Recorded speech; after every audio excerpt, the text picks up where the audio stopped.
silence of the abandoned mining town was shattered one night by unearthly howls that seemed to come from the very bowels of the earth. I had been drawn to this forgotten corner of the world by the promise of untold mysteries buried beneath its surface. My name is Dr. Elizabeth Turner, an archaeologist with an insatiable curiosity for the unknown. Little did I know, the depths of my curiosity would lead me into a nightmare I could never have imagined. I arrived in the town of Black Hollow on a cold, misty morning. The place had an air of desolation, with dilapidated buildings and overgrown streets. The townsfolk had long since abandoned their homes, leaving behind only whispers of the once thriving mining community.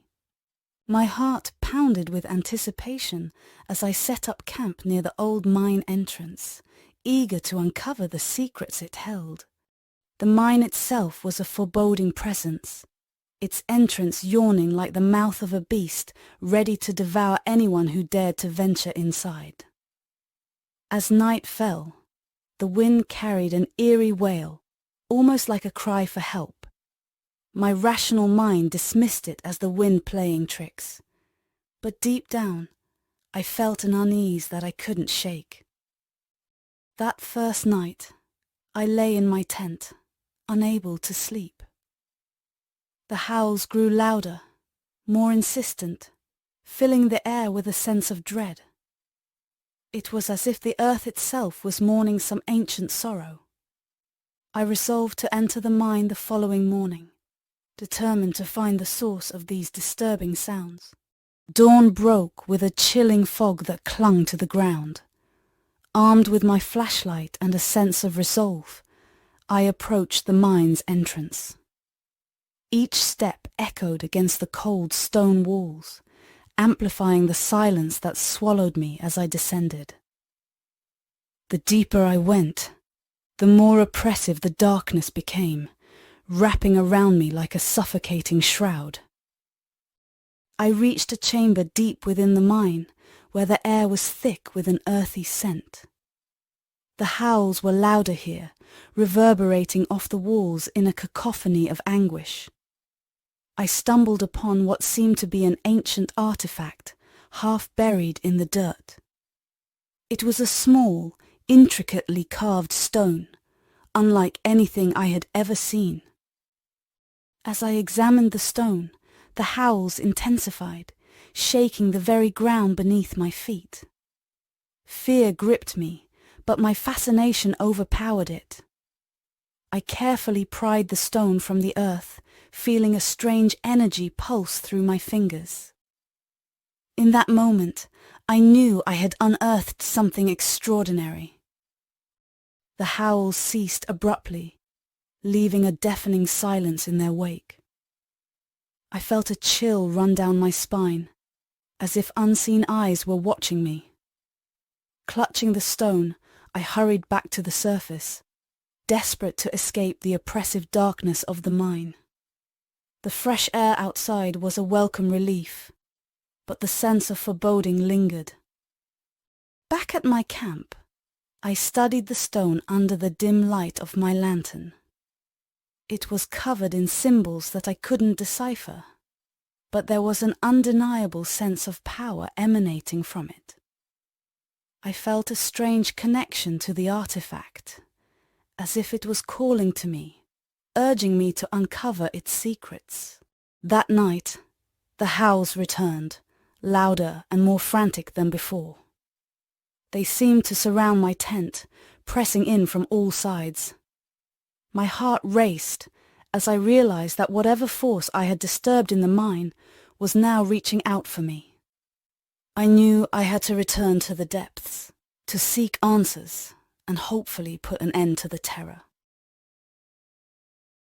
With dawn's light, I prepared to re-enter the mine, this time with a sense of dread that hung over me like a shadow. The stone weighed heavily in my pocket, a constant reminder of the danger that waited. As I descended once more into the darkness, I ached the feeling that I was being watched.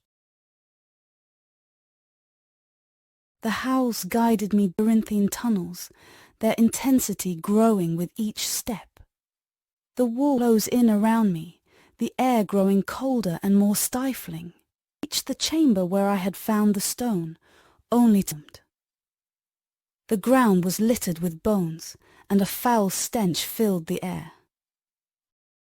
I stumbled upon a journal, its pages yellowed with age, to a miner named Thomas, who had chronicled the descent into madness of those who had delved too deep.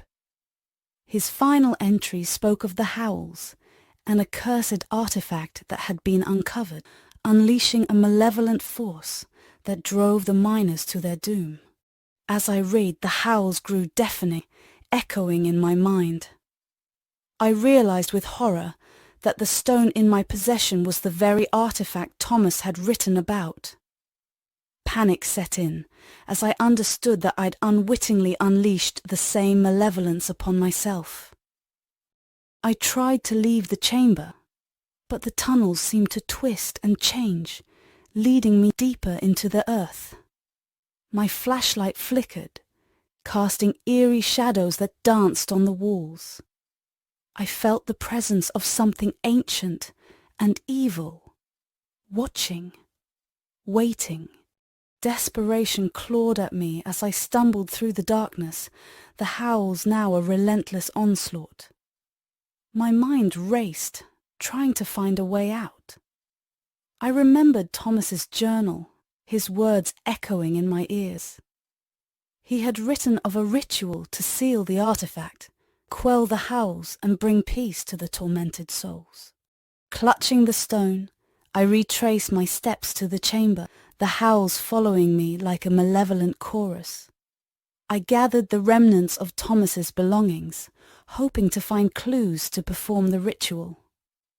My hands trembled as I arranged the objects, praying that I had understood his instructions correctly. I began the ritual, chanting the words Thomas had transcribed.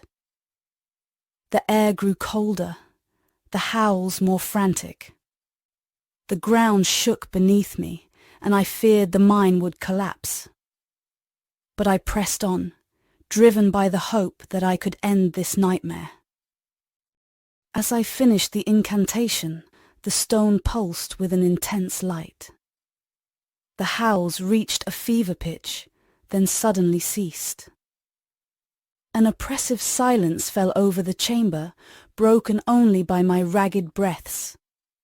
I felt a momentary sense of relief, believing I had succeeded. But the silence was short-lived. The ground beneath me cracked open, revealing a chasm that seemed to stretch into infinity. From its depths, an otherworldly light shone, and I realized with dread that I had only awakened something far worse. A figure emerged from the chasm, its form shifting and undefined. It was a being of pure malevolence, born from the very darkness I had disturbed. The air grew thick with its presence, and I felt my sanity slipping away. I tried to flee, but the mine's tunnels twisted and turned, leading me in circles. The entity followed, its howls now a low, guttural growl that reverberated through my very bones. I could feel its hatred, its hunger for my soul. My flashlight died, plunging me into darkness. I stumbled blindly, the walls closing in around me. My mind raced with thoughts of escape, but there seemed to be no way out. The entity's presence grew stronger, its howls now a whisper in my ear. I felt a hand on my shoulder, cold and clammy. I turned, but there was nothing there. Panic surged through me, and I ran, my footsteps echoing in the emptiness. The howls followed, growing louder with each step. I stumbled into a small alcove, my back against the wall. The howls were deafening now, the entity's presence suffocating. I clutched the stone, hoping it would protect me, but it seemed to have lost its power. The entity materialized before me, its form a swirling mass of shadows and light. I felt his gaze pierce through me, its hatred palpable. It spoke, its voice a cacophony of whispers, telling me of the curse I had unleashed and the doom that awaited me. I tried to reason with it, to plead for my life, but the entity was beyond mercy. It reached out, its touch freezing my very soul. I felt my life force being drained, my strength waning with each passing moment. In a final act of desperation, I hurled the stone into the chasm. The entity howled in rage, its form dissipating for a moment. I seized the opportunity and ran, my heart pounding in my chest. The tunnels twisted and turned, but I followed a faint glimmer of light, hoping it would lead me to safety. I emerged from the mine, gasping for breath. The sun was rising, casting a warm glow over the desolate town. I collapsed to the ground, the howls now a distant memory. I had escaped, but I knew the entity still lurked in the depths, waiting for its next victim. I returned to civilization, haunted by my experiences. The artifact was gone, but its curse lingered in my mind. I spent countless hours researching, hoping to find a way to seal the mine and prevent anyone else from suffering the same fate. Despite my best efforts, the howls never truly left me. They echoed in my dreams, a constant reminder of the terror I had unleashed. I knew I had to return to Black Hollow to put an end to the curse once and for all. I gathered my supplies and made the journey back to the abandoned town. The mine loomed in the distance, a dark stain on the landscape. I felt a sense of dread as I approached, but I was determined to finish what I had started. I entered the mine, the howls welcoming me back. The tunnels were as treacherous as before, but I pressed on, driven by a sense of duty. I reached the chamber, the chasm still glowing with that otherworldly light. I performed the ritual once more, this time with a greater understanding of the power I was dealing with. The ground shook, the air grew cold, but I did not falter. I chanted the incantation, feeling the entity's presence growing stronger. The entity appeared, its form more solid than before. It howled in rage, its eyes burning with hatred. But I stood my ground, channeling all my strength into the ritual. The stone pulsed with light, and I felt a surge of energy course through me.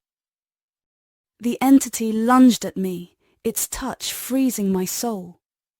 But I held firm, completing the incantation. The stone shattered, and the entity let out a final deafening howl. The chasm closed, the ground sealing itself shut once more. I collapsed to the ground, exhausted, but victorious. The mine was silent, the howls gone. I had sealed the entity, ending its reign of terror. But I knew the cost had been high, and the memories would haunt me forever. I left Black Hollow for the final time, the weight of my experiences heavy on my shoulders. The town was silent, a ghost of its former self. But I knew I had done what needed to be done, and the curse was finally lifted. I returned to my studies, trying to move on from the horrors I had faced. But the howls still echoed in my mind, a constant reminder of the darkness that lurked beneath the surface. I vowed to use my knowledge to protect others, to prevent them from suffering the same fate. The archaeologist's final scream mingled with the howls, forever lost in the darkness as the mine sealed itself shut once more. The story of Black Hollow became a legend, a cautionary tale of the dangers that lie beneath the earth. And I, Dr. Elizabeth Turner, would carry the scars of that experience for the rest of my life, a silent witness to the terror that awaited in the subterranean depths.